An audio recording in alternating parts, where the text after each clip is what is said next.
Bonjour et bienvenue aux 12h30 à la une de l'actualité. Comment se porte la filière cola, notamment dans la ville d'Anyama, où la noix de cola est fortement produite et consommée? Nous aurons des réponses dans cette édition. À suivre donc notre rubrique « Les dossiers de la 2 ». En Israël, le ministre de la Défense a été limogé. Il avait appelé à une pause dans le processus de réforme judiciaire. Cette décision a provoqué une nouvelle fronde de la rue. La plus grosse centrale syndicale annonce une grève générale immédiate. Les dossiers de la 2 planchent sur la filière cola, le mode d'approvisionnement, la commercialisation, mais aussi la consommation de cette noix. Également, quelles sont les qualités de la noix de cola et quelle est sa symbolique pour certaines cultures et religions. Notre reporter Noussangari s'est intéressé à toutes ces questions. Il nous fait surtout savoir que dans la ville d'Anyama, connue comme étant la cité du cola, la filière se porte mieux. Suivons son point. Des noix de cola en très grande quantité dans un magasin de stockage. Soumaïla en est le propriétaire.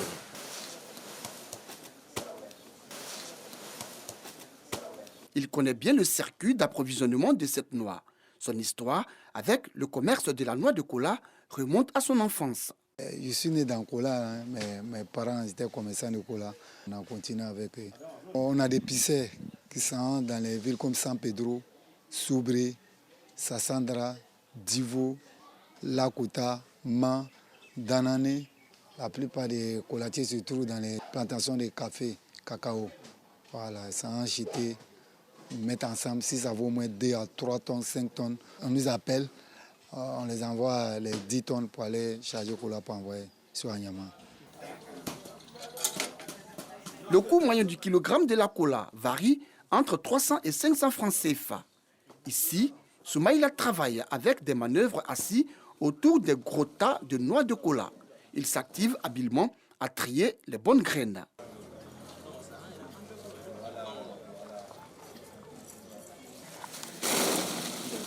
Les bonnes noix sont ensuite emballées dans des feuilles humides appelées feuilles d'atiéki. Elles permettent une meilleure conservation de la graine. Et cette tâche est confiée à Ismaël et son équipe.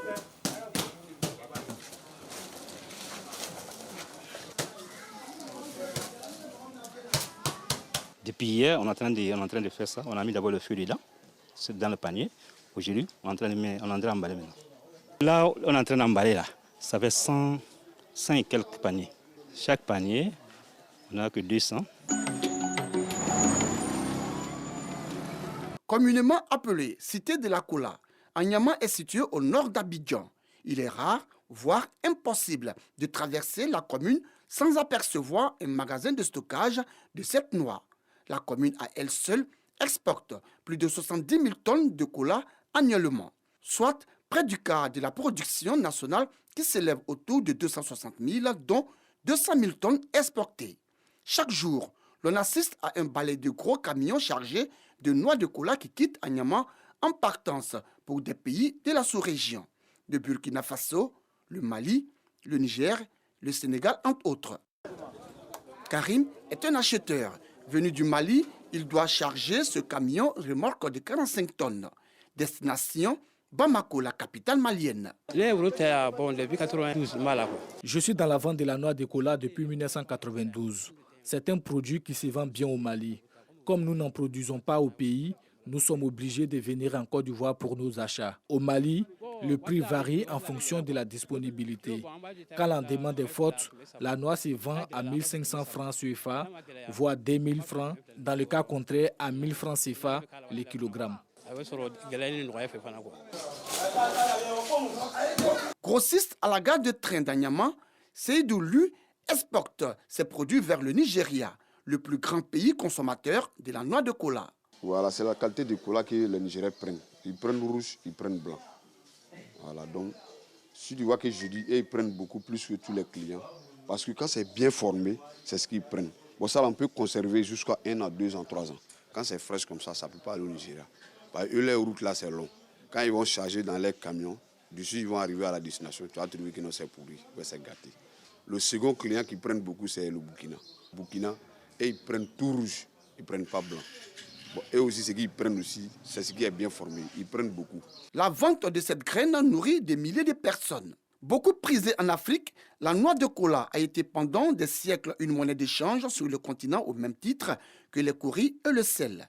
Utilisée pour des rituels dans la société africaine, elle est au cœur de nombreuses cérémonies dont le mariage.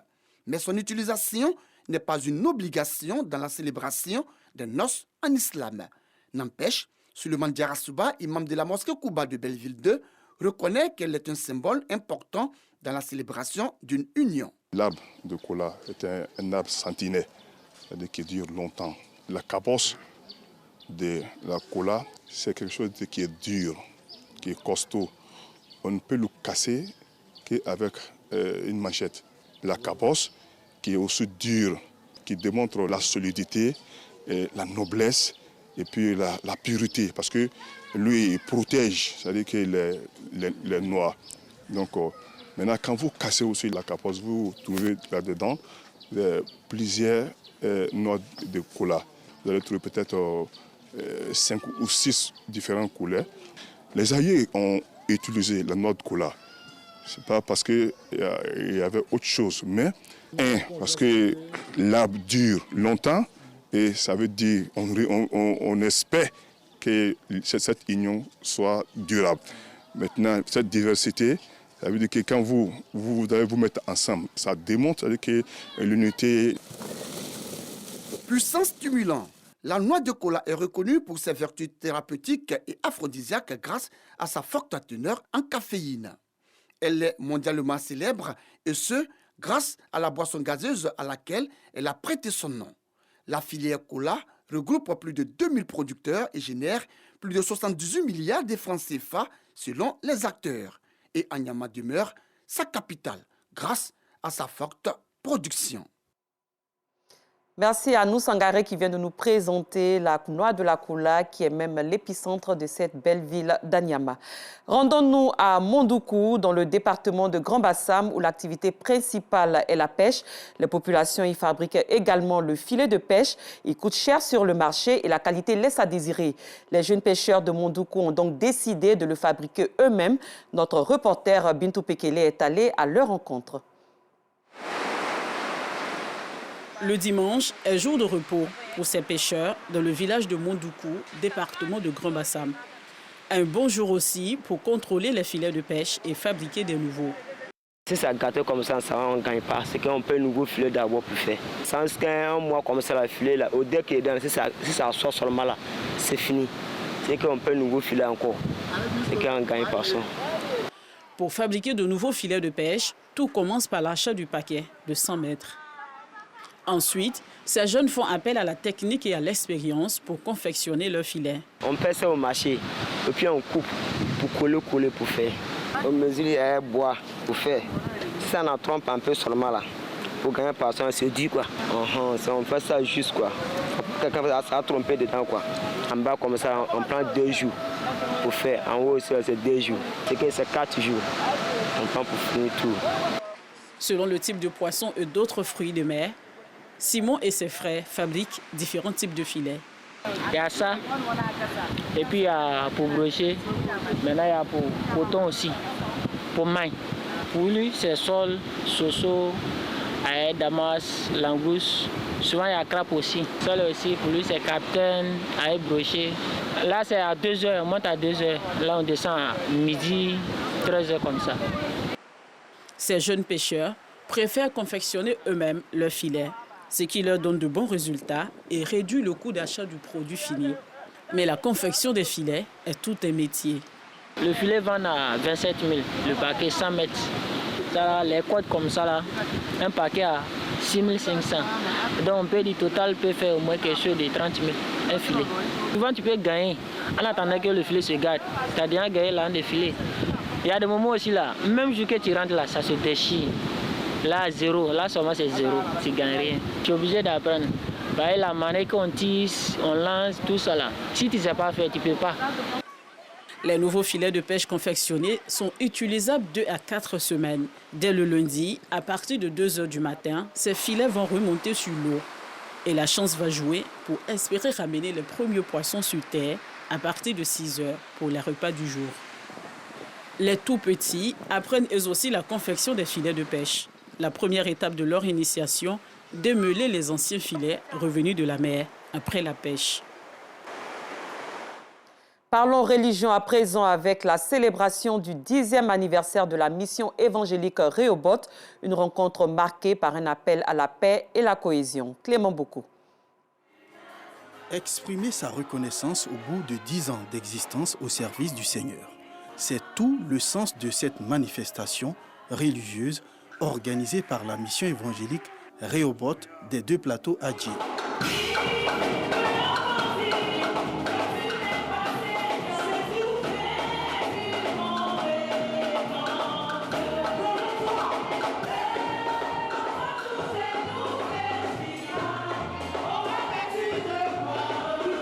Le berger de cette mission, l'évêque Samuel Adé, a invité les fidèles à la culture de la paix et de la cohésion sociale. Donc l'Église doit entrer dans une phase de maturité, que les fidèles puissent grandir, croître, comprendre leur héritage en Christ et manifester cet héritage-là pour le Seigneur, mais surtout pour la nation. Notre Dieu, c'est le prince de paix.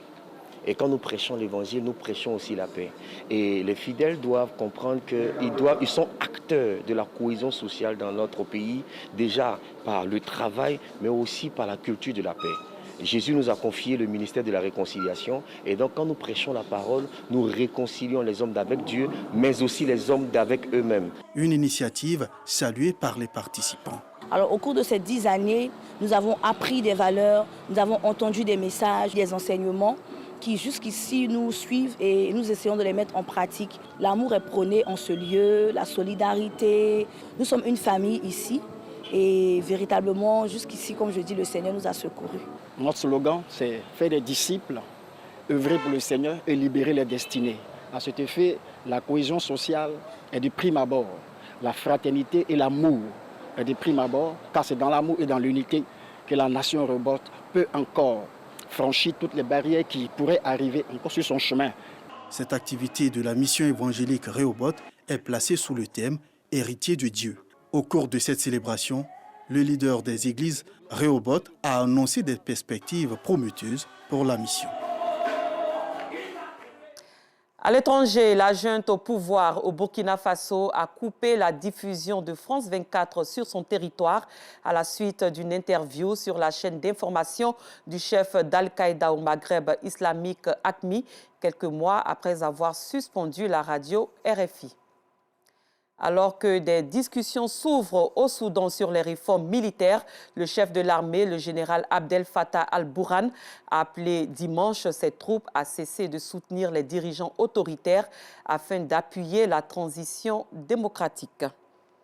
Et en France, plus de 3 millions de personnes ont défilé jeudi dernier dans les rues pour s'opposer à la réforme des retraites, selon les syndicats. À la veille de la 10e journée de mobilisation prévue mardi 28 mars, la contestation de la réforme des retraites se poursuit. Dans les rangs des manifestants, de nouveaux visages sont apparus avec de plus en plus de jeunes, des étudiants, mais aussi des lycéens s'associent aux travailleurs. Et la plus grosse centrale syndicale israélienne a annoncé ce lundi une grève générale immédiate exigeant l'arrêt du projet de réforme de la justice en cours d'examen au Parlement et qui divise profondément le pays. Cette annonce a été suivie d'une autre de l'association médicale israélienne, décrétant elle aussi une grève générale. Des appels qui interviennent au lendemain du limogeage du ministre de la Défense Yoav Gallant, qui avait proposé samedi soir la suspension de la réforme du système judiciaire. Le consul d'Israël à New York a également annoncé sa démission.